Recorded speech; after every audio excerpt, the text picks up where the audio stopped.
नमस्ते, मैं हूं देवांशु और आप देख रहे हैं आज की खबर। बीते दिनों चाइना और भारत के बीच हुई हिंसक झड़प में भारत ने अपने 20 जवान खो दिए थे। वहीं इसी झड़प में चाइना के कई जवान हताहत हो गए थे।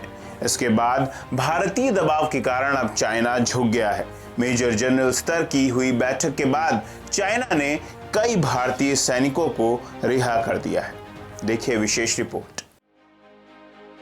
सोमवार रात भारत चीन के बीच झड़प के बाद पैदा हुए तनाव को कम करने के लिए जारी मेजर जनरल स्तर की बातचीत के बाद सैनिक रिहा किए गए हैं। ये सभी सैनिक गुरुवार शाम को भारतीय सीमा में वापस आ गए हैं। हालांकि सैनिकों की रिहाई पर सरकार की ओर से कोई आधिकारिक बयान नहीं आया है। भारतीय सेना और विदेश मंत्रालय ने गुरुवार को कहा था कि हिंसक घटना के बाद कोई भी भारतीय सैनिक लापता नहीं है। गलवान घाटी में मंगलवार से लेकर गुरुवार तक के बीच में दोनों देशों के बीच मेजर जनरल स्तर की 3 राउंड की बातचीत के बाद 10 सैनिकों को चीन ने भारत को वापस भेज दिया है। कारू स्थित मुख्यालय में 3 इन्फेंट्री डिवीजन के commander major general Abhijit Bapat और उनके चीनी समकक्ष ने गुरुवार को तीसरी बार मुलाकात की थी। दोनों देशों के बीच मेजर जनरल स्तर की बैठकें गलवान घाटी में हिंसा के बाद पैदा हुए तनाव को कम करने के लिए की गई है। गुरुवार को हुई तीसरी बातचीत सकारात्मक बिंदुओं पर खत्म हुई है, लेकिन कोई ठोस समाधान नहीं निकल पाया है। दोनों देशों के सैन्य अधिकारी तनाव को कम करने के लिए आज भी बातचीत कर रहे हैं। सूत्रों ने बताया है कि चीन के साथ और अधिक सौहार्दपूर्ण वातावरण में बातचीत हो रही है। इसे आगे भी लेकर जाने पर सहमति बन सकती है। दोनों देशों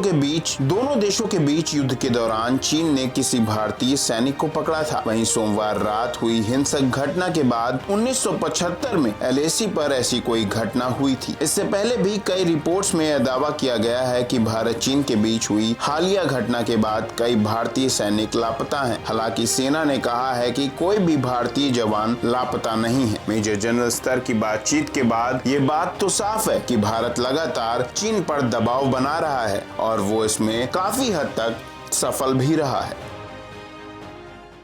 गलवान घाटी में हुई हिंसक झड़प के बाद भारत लगातार चीन पर दबाव बना रहा था। सैनिक स्तर की बातचीत के बाद चीन को आखिरकार झुकना पड़ा और उसने भारतीय जवानों को रिहा किया है। अब इस घटना के बाद ये देखने लायक होगा कि चीन अपने कदम घाटी से कितनी पीछे घसीटता है और क्या भारत एक बार फिर से चाइना पर दबाव बनाने में सफलता हासिल कर पाएगा। हमारे साथ बने रहें और देखते रहें आज की खबर। नमस्कार।